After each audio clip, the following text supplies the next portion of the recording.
ജീവിതത്തിൽ ചില നേരങ്ങളിൽ നമ്മൾ ഒറ്റപ്പെട്ടു പോയെന്ന് തോന്നാറില്ലേ? പ്രാർത്ഥിച്ചിട്ടും ഒന്നും ശരിയാകുന്നില്ലല്ലോ എന്ന് വിഷമിക്കാറില്ലേ? കടബാധ്യതകൾ, രോഗങ്ങൾ, അല്ലെങ്കിൽ പ്രിയപ്പെട്ടവരുടെ വേർപാട് എല്ലാം കൊണ്ടും തളർന്നിരിക്കുമ്പോഴായിരിക്കും പലപ്പോഴും നമ്മൾ തകർന്നു പോകുന്നത്. എന്നാൽ ഒന്ന് ഓർക്കുക, പരീക്ഷണങ്ങൾ നൽകുന്ന റബ്ബ് തന്നെ അതിനുള്ള പരിഹാരവും നിശ്ചയിച്ചിട്ടുണ്ട്. വിശുദ്ധ ഖുർആൻ പറയുന്നു, ഫൈന്നമാൽ ഉസ്രി യുസ്ര, തീർച്ചയായും ഓരോ പ്രയാസത്തോടൊപ്പവും ഒരു എളുപ്പവുമുണ്ട്. നമ്മൾ അനുഭവിക്കുന്ന ഓരോ തുള്ളി കണ്ണുനീരും ഓരോ ചെറിയ വിഷമവും അള്ളാഹു കാണുന്നുണ്ട്. അവൻ അറിയാതെ ഒരു ഇല പോലും താഴെ വീഴുന്നില്ലെങ്കിൽ നമ്മുടെ സങ്കടങ്ങൾ അവൻ കാണില്ലേ? മൂസാ നബി അലൈഹിസ്സലാം ചെങ്കടലിന് മുന്നിൽ പെട്ടുപോയപ്പോൾ കൂടെയുള്ളവർ പറഞ്ഞു, നമ്മൾ പിടിക്കപ്പെട്ടു.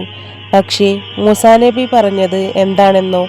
ഇന്നമയ്യ റബ്ബി സയഹ്ദീൻ, ഒരിക്കലുമില്ല, എൻ്റെ റബ്ബ് കൂടെയുണ്ട്, അവൻ എനിക്ക് വഴി കാണിച്ചു തരും. ആ ഒരു ഉറപ്പ് നമുക്കും വേണം. സാഹചര്യങ്ങൾ എത്ര മോശമായാലും ലോകം മുഴുവൻ നമുക്കെതിരായാലും അള്ളാഹു കൂടെയുണ്ടെങ്കിൽ എല്ലാം ശരിയാവും എന്ന ഉറച്ച വിശ്വാസം. അതുകൊണ്ട് വിഷമിക്കരുത്, പ്രാർത്ഥന കൈവിടരുത്.